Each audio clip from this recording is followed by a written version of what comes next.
L'entorse est une atteinte, une lésion des ligaments, d'un ou plusieurs ligaments, suite à un étirement extrême de ce dernier.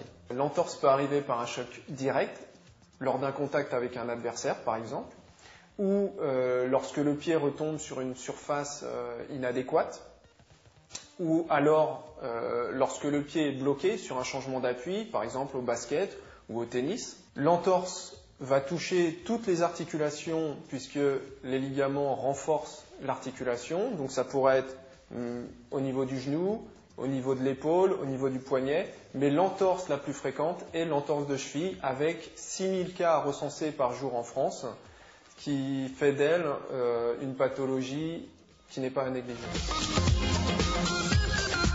Pour prévenir l'entorse, on peut distinguer plusieurs phases. La première, c'est intégrer des exercices dans le cadre de l'échauffement, des exercices de type proprioceptif, c'est-à-dire un travail d'équilibre, de rééquilibre, de renforcement des muscles périarticulaires qui vont stabiliser l'articulation.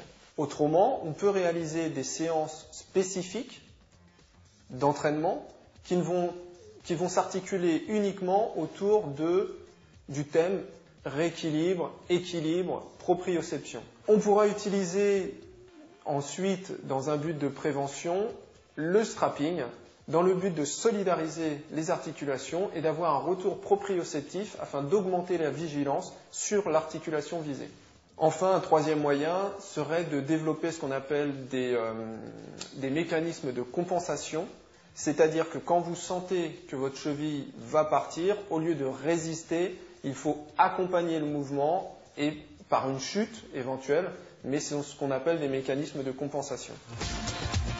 Le premier geste à avoir sur le terrain quand ça arrive, c'est d'appliquer ce qu'on appelle le protocole RICE, qui signifie Rest, Ice, Compression, Elevation, c'est-à-dire en français repos, appliquer de la glace en protégeant la peau pour ne pas brûler cette peau, comprimer et élever, c'est-à-dire surélever le membre lésé.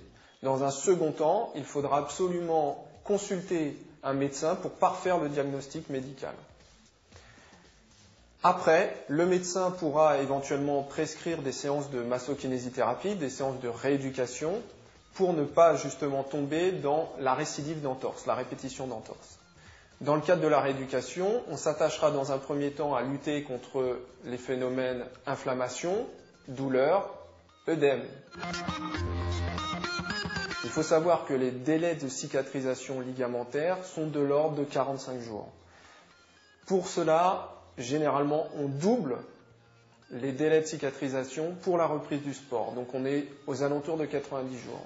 Enfin, il faut savoir que l'utilisation d'une bande de contention adhésive, à chaque étape de la rééducation, est intéressante, voire à la reprise du sport. C'est-à-dire que dans une première phase de la rééducation, quand la cheville est encore inflammatoire, œdémiée, on pourra réaliser un strap pour éviter les mouvements qui vont vers la lésion, qui vont aggraver la lésion. Puis progressivement, on utilisera moins le strapping pour enfin, à la reprise du sport, l'utiliser dans un but protecteur. En conclusion, l'entorse de cheville n'est pas une pathologie bénigne comme on pourrait le penser. Le risque majeur, c'est un risque de récidive, d'entorse récidivante, d'entorse à répétition, qui va engendrer une fragilisation des ligaments et de l'articulation, voire des articulations sous-jacentes par des phénomènes de compensation.